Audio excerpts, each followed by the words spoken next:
자, 에스겔 18장을 펴보시고 제가 드리는 이야기를 잠깐만 한번 조금만 집중해 주세요. 그러면 별로 어렵지 않습니다. 사실 이 선지서가 이사야, 예레미야, 에스겔 여기만 여러분들이 잘 통과하면 다니엘, 호세아 이제 그 뒤에 나오는 그 선지서들은 그렇게 어렵지가 않아요. 그런데 많은 성도들이 그 17권의 선지서, 예언서, 구약의 맨 뒷부분에 붙어 있는 여기를 어려워해요. 그래서 성경을 통독하다가 꼭 여기 와서 멈추거나 아니면 여기 와서 그냥 아무 생각 없이 그냥 글씨만 읽고 지나가는 경우가 많아요. 근데 그러기에는 내용이 너무 아깝습니다. 그리고 너무 귀해요. 그래서 어차피 우리 평생 성경 읽을 사람들인데 죽을 때까지 여러분들이 은퇴하고 퇴직하고 난 다음에도 성경 읽을 거잖아요. 그죠? 그런데 알고 읽는 거하고 그냥 형식적으로 이렇게 읽어 나가는 거하고 차이가 큽니다. 그리고 이 새벽도 마찬가지입니다. 어떤 분들은 나 새벽에 예배당 갔다 왔어 하는 걸로 만족하시는 분들이 있습니다. 안 됩니다, 여러분. 오셔서 그냥 멍하니 졸다 가면 그게 오시는 거나 안 오시는 거나 무슨 차이가 있겠습니까? 그런데 조금만 정신을 차리면 이게요, 여러분 평생의 유익이 될 수가 있어요. 여기만 이제 잘 통과를 하면 그게 그런 내용이었었구나. 이것만 조금만 이해가 되면 여러분들도 성경을 읽는데 도움을 받을 수도 있지만 또 한편으로 여러분들이 이 선지서를 통해서 크게 은혜를 받을 수가 있어요. 자, 몇 가지 질문합니다. 대답하세요. 이스라엘 백성들이 이제 북이스라엘은 이미 저 아수르에 의해서 멸망했고 남아있는 이 남유다가 이제 그 조국의 운명이 거의 기울어져 가요. 정말 말 그대로 바람 앞에 등불이에요. 그런데 이 기울어져 가는 마지막 조국의 운명을 놓고 예언한 선지자들이 대표적인 사람이 누구냐 하면 예레미야와 에스겔이라고요. 그죠? 그런데 예레미야는 이미 이제 요 에스겔 바로 붙어 있어요. 바로 이전. 그래서 이 예레미야가 예언할 때 왕들 대표적인 사람이 요시야, 그의 아들 여호아하스 3개월밖에 왕노릇 못했다고요. 그리고 여호야김 11년 왕노릇 했는데 하나님 보시기에 악한 왕이었어요. 여호야긴 3개월밖에 왕노릇 못했어요. 그리고 시드기야, 이렇게 해서 이제 멸망한다고요. 그러니까 지금 이 18장 같은 경우는 이제 마지막 왕인 시드기야 시대에 쓰여진 거예요. 그러니까 이미 멸망되기로 결정이 되어버렸어요. 그래서 하나님이 이 유다를 마지막 또 기회를 주시고 또 기회를 주시기 위해서 불러 세운 선지자가 누구냐 하면 에스겔이에요. 에스겔. 자, 그러면 질문에 답하세요. 에스겔은 지금 예루살렘에 있을까요? 저 바벨론의 그발 강가에 있을까요? 어딜까요? 항상 답은 뒤에 있는 거예요. 2번이에요. 그러니까 그발 강가에 있는 거죠. 그죠? 그러면 에스겔이 예언을 할 때 바벨론이 느부갓네살 왕이 3번에 걸쳐서 유다를 침공을 해요. 마지막 3번째는 완전히 멸망시키는 거예요. 3번째는. 그러면 에스겔은 첫 번째 쳐들어왔을 때 포로로 끌려갔을까요? 두 번째 쳐들어왔을 때 포로로 끌려갔을까요? 두 번째. 답이 뒤에 거니까. 그죠? 두 번째. 그러면 에스겔이 이 예언 활동을 할 때 아직 이제 멸망이 다 끝났어요. 아직 마지막 그 바벨론의 공격이 한 번 더 남아 있어요. 아니 왜 답이 자꾸 자신감이 없어져요? 뒤에 있는 게 답이라니까. 한 번 더 공격이 남아 있어요. 근데 그 마지막 공격이 최후 멸망. 그러니까 아직은 기회가 있어요, 없어요? 있어요. 요거는 앞에가 답이구나. 기회가 없어요, 있어요? 있어요. 한 번 더 기회가 있어요. 그러니까 지금 요 18장 같은 경우는 그 마지막 기회를 남겨두고 이제라도 지금이라도 돌이켜 회개해라, 이 메시지예요. 지금이라도. 자, 그게 바로 18장의 내용이에요. 그러면 18장을 읽기 전에 여러분 짧은 요 18장을 이해하기 위해서 여러분들에게 짧은 제가 그 말씀을 좀 드리고 18장을 우리 같이 한번 읽어보죠. 우리가 예수님을 믿으면 구원받죠. 그런데 예수님을 믿으면 구원받는 그 그리스도인들이 예수님을 딱 믿었어요. 그리고 그 다음부터는 별로 중요하지 않죠. 뭐 중요해요. 개판으로 신앙생활해도 막 말도 안 되는 그런 생각을 가지고 얌체처럼 막 그냥 이기주의적으로 그렇게 신앙생활해도 아무 문제 없잖아요. 안 되죠, 그죠? 네. 여러분, 그래서 성경에는 우리가 예수님을 마음으로 영접할 때 얻는 구원, 그것을 칭의라 그래요. 칭의. 의롭다고 칭해지는 거예요. 그런데 이것은 전적인 하나님의 은혜예요. 우리가 무슨 의로운 행위를 하거나 우리가 무슨 공덕을 쌓거나 그래서 구원받는 게 아니라 하나님이 그의 아들 독생자를 이 땅에 보내셔서 그 예수 그리스도 때문에 예수님의 은혜로 예수님이 주신 그 덕분에 우리가 구원을 받아요. 이게 하나님의 자녀가 되는 칭의의 구원이에요. 그런데 성경에 보면 그렇게 구원받은 우리가 예수님을 진정으로 믿었다면, 그러니까 그 예수님을 믿은 사건이 참이라면 그때부터 우리는 믿음 안에서 점점 자라나게 돼 있어요. 이걸 가지고 성화의 구원이라 그래요. 이 구원을 이루어 가야 될 줄로 믿습니다. 예, 이게 만약에 예를 들어서 나는 구원 받았어요 라고 확신이 있는데 그 사람에게 변화가 일어나질 않아. 예?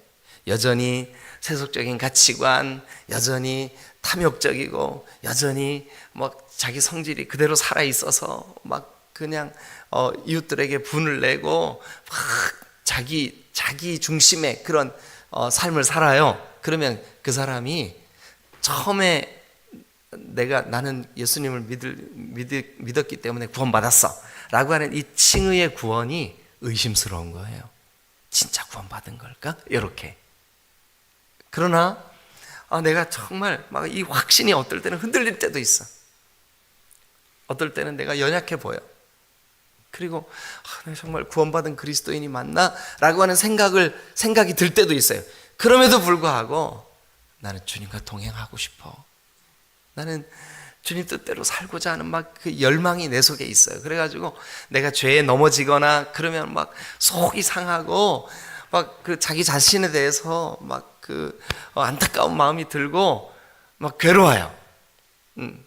내가 왜 그 죄에 넘어졌지? 하고 막 가슴을 쳐요.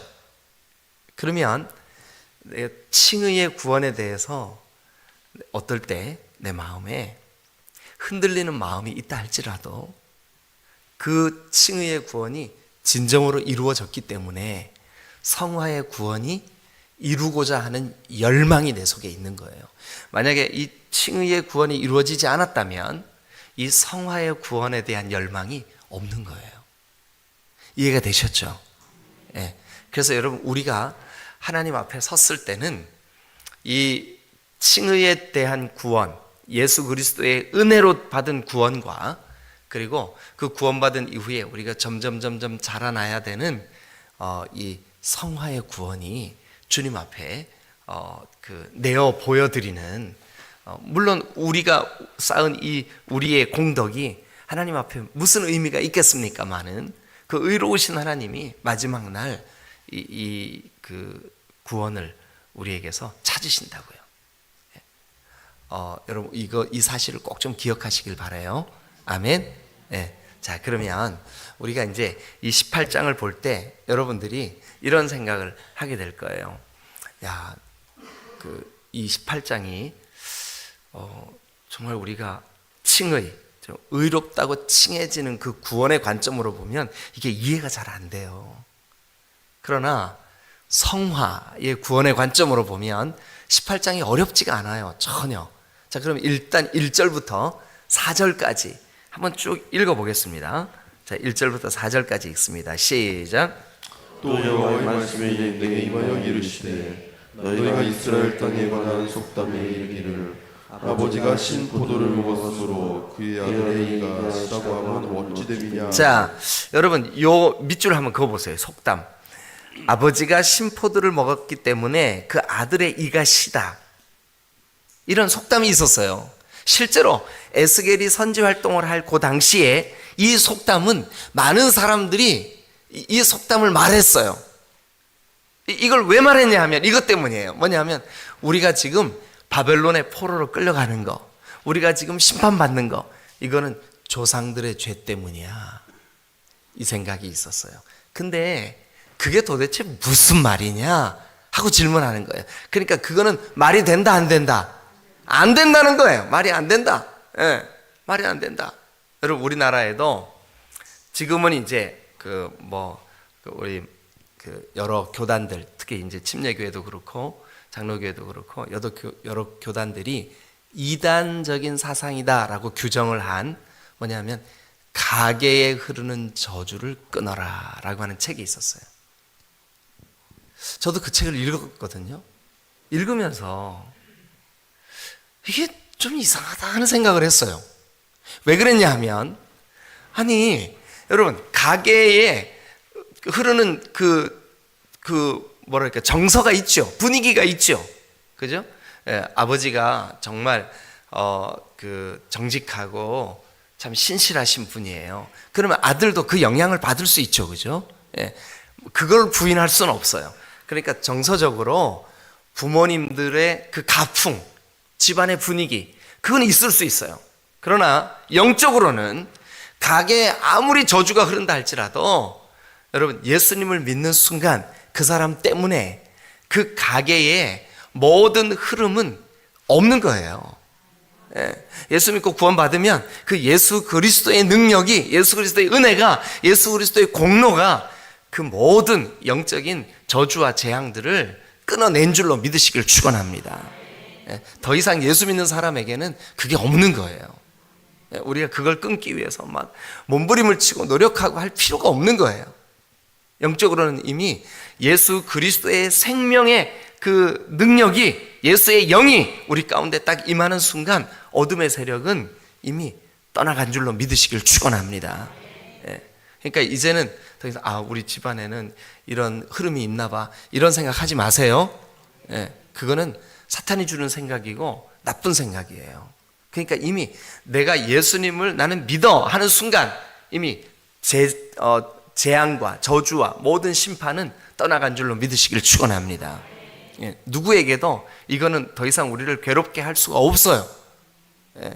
그래서 지금 이제 그 관점을 가지고 이 말씀을 읽는 거예요. 그런데 자 다시 한번요. 에스겔이 이 18장을 선포할 당시에는 아직 1차, 2차 바벨론의 침공은 있었어요. 그래가지고 1차 때는 다니엘 선지자 같은 사람들이 끌려갔어요. 2차 때는 에스겔이 끌려갔어요. 여호야김 왕과 함께 같이 끌려간 거예요. 그러니까 지금 아직 3차가 남아있어요. 그런데 백성들의 마음속에 우리는 이거 우리 죄 때문이라기보다는 조상들이 지은 죄 때문에 우리가 지금 심판받고 있어 라고 하는 생각이 백성들 속에 있었어요. 아니다! 하나님이 단호하게 말씀하십니다. 아니다! 단호하게 말씀하십니다. 여러분, 그래서 우리가 이 18장을 한번 꼼꼼히 살펴보면 그런데 우리가 이제 시간을 절약하기 위해서 바로 5절로 넘어가겠습니다. 5절로. 자, 5절 읽어주세요. 시작. 사람이 만일 의로워서 정의와 공의를 따라 행하며. 자, 사람이 만일 의로워서, 그 사람이에요. 그 사람. 이 시대는 지금 죄를 짓고 우상을 숭배하고 정의롭지 못하고 정직하지 못한 이유 때문에 심판을 받고 있지만 지금이라도 정의와 공의를 따라 행하면 이 세 번째 심판 면해질 수 있어 라고 하는 것을 에스겔이 지금 하나님으로부터 받아서 선포하고 있는 거예요. 자, 그런데 5절 보니까 사람이 만일 의로워서 정의와 공의를 따라 행하며 6절 다 같이 시작. 산 위에서 재물을 먹지 아니하며 이스라엘 족속의 우상에게 눈을 들지 아니하며 이웃의 아내를 더럽히지 아니하며 월경 중에 있는 여인을 가까이 하지 아니하며 7절도요. 사람을 학대하지 아니하며 빚진 자의 전화물을 돌려주며 강탈하지 아니하며 줄인 자에게 음식물을 주며 벗은 자에게 옷을 입히며 8절도요. 별일을 위하여 구워주지 아니하며 이자를 받지 아니하며 스스로 손을 금하여 죄를 짓지 아니하며 사람과 사람 사이에 진실하게 판단하며. 자, 9절을 이제 밑줄 그으면서 읽으셔야 돼요. 9절 시작. 내 율례를 따르며 내 규례를 지켜 진실하게 행할진대 그는 의인이니 반드시 살리라. 주 여호와의 말씀이니라. 자, 여러분 우리가 간단하게 요약해 보시자고요. 9절에 보니까 이 사람은 의로워. 그러니까 반드시 살 거야. 다시 3차 포로로 바벨론이 쳐들어온다 할지라도 이렇게 사는 사람들에 대하여는 하나님이 반드시 보호하실 거야. 이게 바로 약속이면서 선언이에요. 믿으시면 아멘. 그러니까 이 시대가 아무리 악하고 이 시대에 아무리 하나님의 심판과 같은 자연 대재앙이 있고 이 시대에 아무리 전쟁이 있고 아무리 하나님의 심판이 정해져 있다 할지라도 오늘 우리에게 하나님이 뭐라 그러시냐 하면 자 5절부터 8절의 내용대로 살아라는 거예요. 네? 그러면 이제 거꾸로 한번 가보시자고요. 어쨌든 9절은 이런 사람은 의인이니 반드시 살리라. 주 여호와의 말씀이니라. 아멘. 예. 그러면 이런 사람이 누군데요? 8절 별일을 위해 이자를 목적으로 돈을 꾸어주지 않아. 특히 교회 내에서 여러분 돈 관계 맺지 마세요.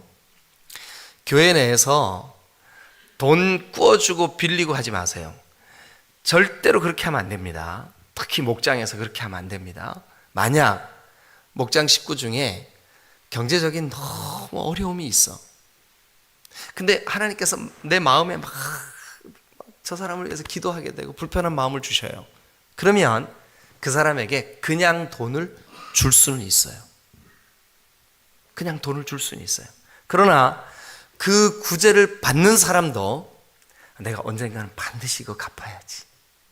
세상 사람들처럼 이자 쳐서 주고 뭐 이렇게 할 목적으로 돈을 주거나 받거나 하면 안 됩니다. 예. 그러나 저 사람이 너무 안타까워서 내가 아무 이유 없이 이거를 줘야지 하는 사람은 no problem. 줄 수 있어요. 그렇게 하세요, 여러분. 그렇게 하셔도 돼요. 그런데 그 구제를 받는 사람 입장에서는 아, 내가 이거 언젠가 반드시 갚아야지. 이 마음을 가지시라고요. 그러나 주는 사람 입장에서는 이거 안 갚아도 나는 아무 문제 없어. 저 사람을 사랑할 거야. 이런 마음으로 주시라고요. 아멘. 그런데 교회 내에서 그 이자를 기대하고 돈을 빌리거나 꾸어주면 반드시 문제가 생겨요. 반드시 문제가 생겨요. 자, 그래서 성경 우리에게 이렇게 얘기합니다. 8절 별일을 위하여 꾸어주지 아니하며 이자를 받지 아니하며 스스로 손을 금하여 죄를 짓지 아니하며 사람과 사람 사이에 진실하게 판단하며 이런 사람은 의인이니 반드시 살리라. 아멘.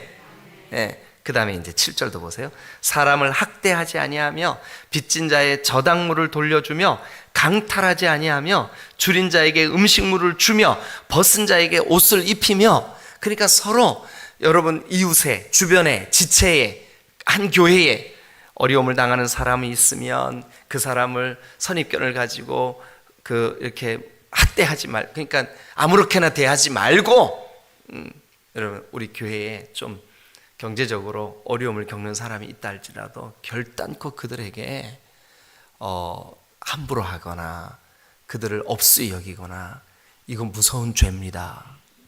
그렇게 되면 안 됩니다.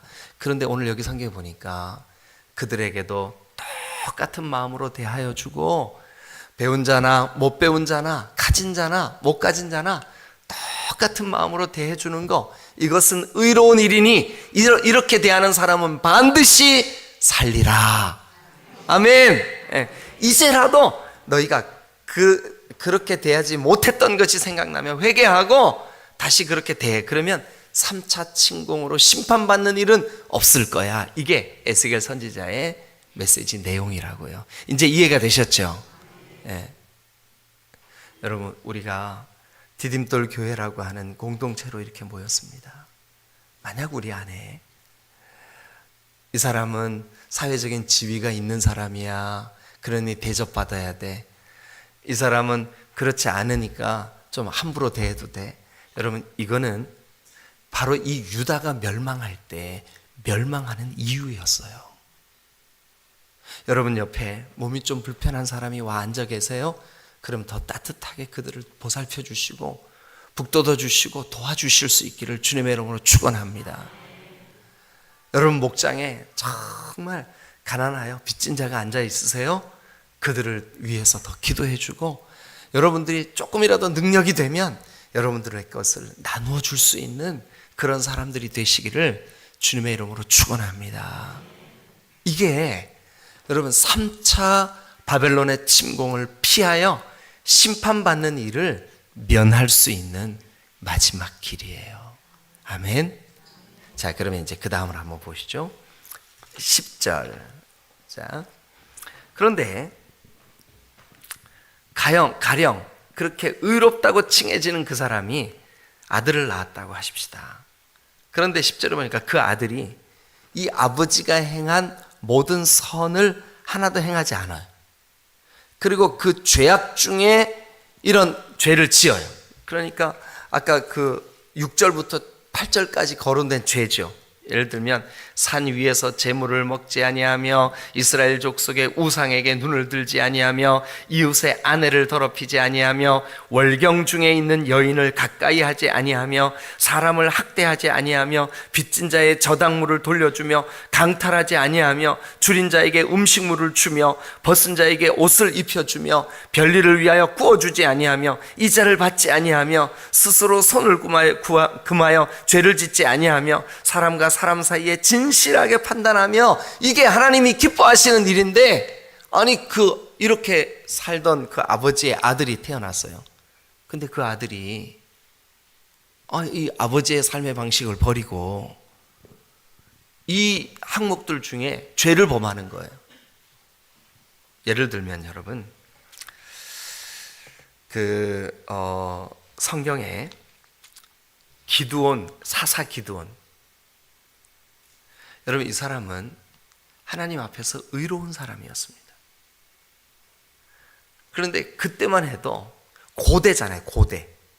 그죠? 그래서 한 남편에게 아내들이 많았어요. 그래서 이 기드온도 여러 아내와 결혼을 했어요. 그래서 그에게 70명이나 되는 자녀들이 있었어요. 70명. 근데 그 여러 아내들 중에 한 아내가 낳은 아들 중에 아비멜렉이라고 있었어요. 아비멜렉. 근데 이 사람이 어느 날 자기 그 배다른 형제들을 한 타작마당에 모아놓고 잔치를 벌인다고 거짓으로 초청해가지고 그들을 자기가 왕 되려고 다 죽여버렸어요. 아버지는 의로운데 아들은 악했어요. 여러분 잘 아시는 사무엘, 얼마나 신실한 선지자였습니까? 그죠? 엘리 제사장의 때에 이 사무엘 때문에 그 시대가 하나님 앞에 돌아오는 역사가 있었잖아요. 이 사무엘에 의하여 다윗이 세워지잖아요. 근데 사무엘에게는 요엘과 아비야라고 하는 두 아들들이 있었어요. 근데 이 두 아들들은 안타깝게도 악한 사람들이었었어요. 아버지의 그 행위를 따라 선을 행하지 않았어요. 여러분 아시는 대로 히스기야는 정의롭고 정직한 왕이었어요. 하나님 앞에 칭찬 듣는 왕이었어요. 근데 그의 아들 므낫세는 여러분 안타깝지만 이사야 선지자를 죽여버린, 자기가 내 귀에 듣기 거북한 설교한다고 이 이사야 선지자를 세상에 이런 통나무 속에 집어넣어서 톱으로 켜서 죽여버렸어요. 누가 그 짓을 했을까요? 므낫세가. 므낫세 누구 아들이에요? 히스기야의 아들이에요. 세상에 어떻게 이럴 수가 있어요? 그런데 여러분, 아버지가 아무리 선을 행했어도 그 아들이 아까 6절부터 8절에 있는 그 죄를 지으면 어떻게 되냐 하면, 자, 일단 10절 보세요. 가령 그가 아들을 낳았다고 하자. 그러니까 선을 행한 그가 아들을 낳았어요.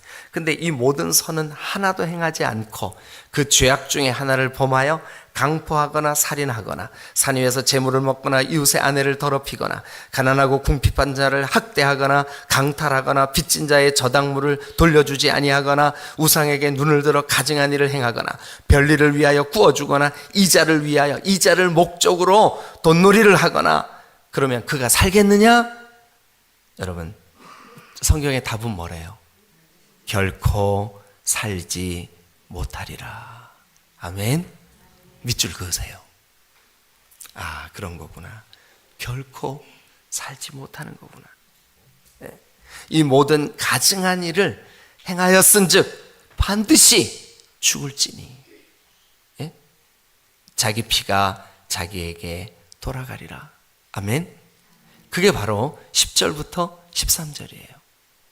그러니까 여러분, 아무리 의인의 아들이라 할지라도, 아버지가 아무리 믿음이 좋다 할지라도 그 자녀가 악을 행하거나 하나님을 떠나거나 하면 하나님이 그 사람에 대하여 반드시 심판하시겠다는 거예요.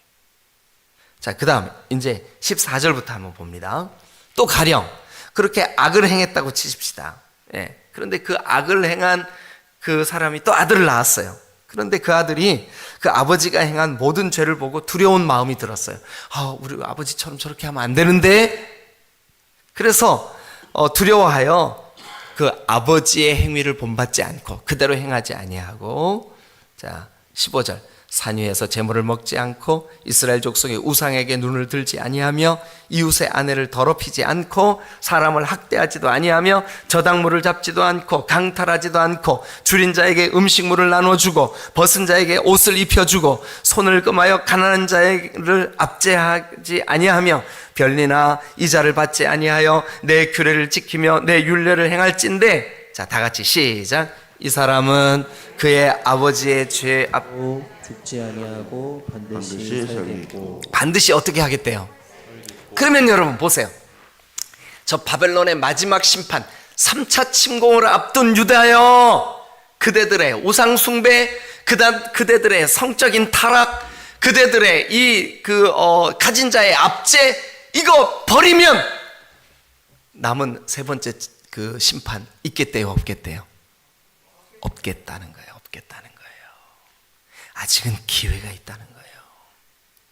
여러분, 세상 흔들리고 사람들은 주님을 떠난다 할지라도 세상이 다 그렇게 사니까 나도 그렇게 살아야지. 아니요.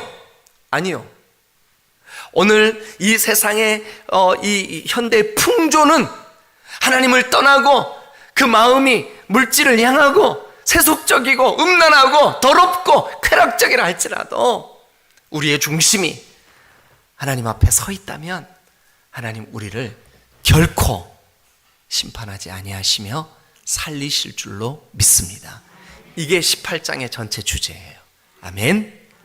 그래서 우리 기억해야 됩니다. 아하, 진정으로 예수 믿는 거, 구원받았다고 만족하고 구원받았다고 안심하고 그게 아니라 거기에 더하기. 오늘 내가 주의 말씀 듣고서 준행하는 자는 반석 위에 터 닦고 집을 지음 같아. 믿으시면 아멘. 잘 짓고 잘 짓세, 우리 집 잘 짓세. 할렐루야.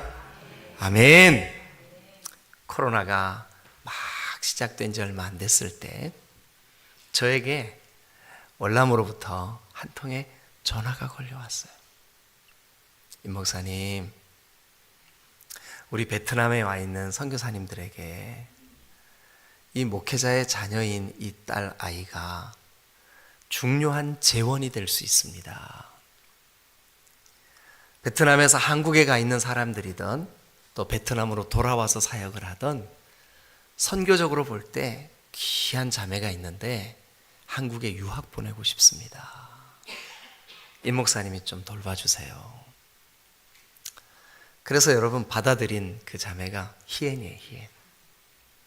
희엔이 우리 디딤돌교회 처음 왔을 때 기쁨으로 우리 장학위원회에서 매 학기마다 장학금을 주었어요. 그리고 여기 앉아 계신 분들 중에 여러분 시장에 데리고 나가서 옷을 사입히고 그 아이가 한국에서 사는데 도움이 될 수 있도록 이 모양 저 모양으로 여러분들이 도움을 주셨어요. 이 아이가 무사히 대학원을 전 과정을 마치고 마지막 학기, 이제 몇 달 후에면 학교를 졸업을 해요. 하나님께서 이 아이를 통해서 어떻게 일하실까 기도하는 가운데 여러분 놀랍게도 이 베트남에서 한국에 유학 와 있는 대학의 유학생들이 그 수가 어마어마해요. 서울에 서울대, 연대, 고대, 서강대, 이화여대 이런 그 명문 대학들에도 베트남에서 와 있는 그 베트남 유학생들이 적지 않아요. 그런데 이 베트남 유학생, 대학생들을 대상으로 이미 사역이 이루어지고 있고 그들을 여러분 한 사람 한 사람 데려다가 성경을 가르치고 예수님을 믿게 해서 그들이 베트남으로 돌아가든 세계 어디를 가든 간에 그리스도인으로 살아가게 하는 그 사역이 이루어지고 있어요. 그런데 우리 희엔 자매가 이제 MDB 가정 대학원을 마치고 우리 교회를 떠나게 되면 서울에 와 있는 유학생들을 대상으로 사역을 하던 목회자가 이 자매와 동역을 하기로 했어요. 그래서 서울에 가서 수도권에 유학 와 있는 학생들을 개인적으로 양육하고 전도하는 일에 그 사역을 이어가기로 잠정적으로 지금 그 일을 위해서 기도하고 있어요. 여러분들이 도와줬기 때문에 그래요. 우리 교회 여러분들이 장학헌금을 이렇게 시간마다 주님 앞에 내어드렸기 때문에 이 일이 가능한 거예요. 하나님이 정말 기뻐하실 것 같아요. 지난 겨울에는 우리 목회 사역자들이 목회자 수련회를 베트남에서 했어요. 그런데 희엔네 부모님들, 어머니 아버지를 초청했어요. 목회자로서의 삶을 사는데 베트남에서 많은 어려움이 있어요. 원로 목사님이 마음에 감동이 되셔가지고 그 자리에서 에어컨을 해드렸어요. 여러분 우리 목회자들도 그 부모님들을 보면서 마음에 귀한 도전을 받았어요. 그리고 희엔 아버지에게 우리가 정성껏 헌금을 해서 전달을 해드렸어요. 여러분 이 일을 하나님이 기뻐하실 줄로 믿습니다. 오늘 이 에스겔 18장은 마지막 한 번 남은 바벨론의 심판, 바벨론을 들어서 하나님이 유다를 심판하실 수밖에 없는 이 마지막 대재앙. 그런데 너희 중에 누구라도 혹 그 아버지가 의롭지 못한 사람이라 할지라도 네가 말씀 앞에 돌이켜 회개하고 다시 정직과 공의를 행하면 하나님이 그로 인하여 너를 반드시 살리리라 약속하셨어요. 아멘. 네. 그러나 반대로 네가 나는 구원받았어, 나는 예수님을 믿어 라고 하는 그 안일한 마음으로, 그 안정감으로 죄를 범하고 의롭지 못한 행동을 하고 악을 행한다면 그것이 무슨 유익이 있겠냐는, 반드시 그 일 때문에 죽겠다는 거예요. 여러분 이게 18장의 전체 내용 길지만 여러분 요약하면 이것의 반복이에요. 제가 이미 어제 읽어서 여러분들에게 음원을 보내드려서 아마 들으신 분들 그 내용이었었구나. 어렵지 않죠? 예, 여러분 그래요. 유다 백성들도 시대 말에 멸망하기 직전에 선지자로부터 이런 메시지를 들었거늘 하물며 오늘 이 시대를 사는 우리들에게 하나님이 주시는 이 말씀 마음에 새겨서 믿음으로 여러분 승리하는 삶 사시기를 오늘도 거룩하고 경건하고 주님이 기뻐하실 만한 그런 정의로운 삶을 사시기를 주님의 이름으로 축원합니다. 할렐루야. 기도하시겠습니다.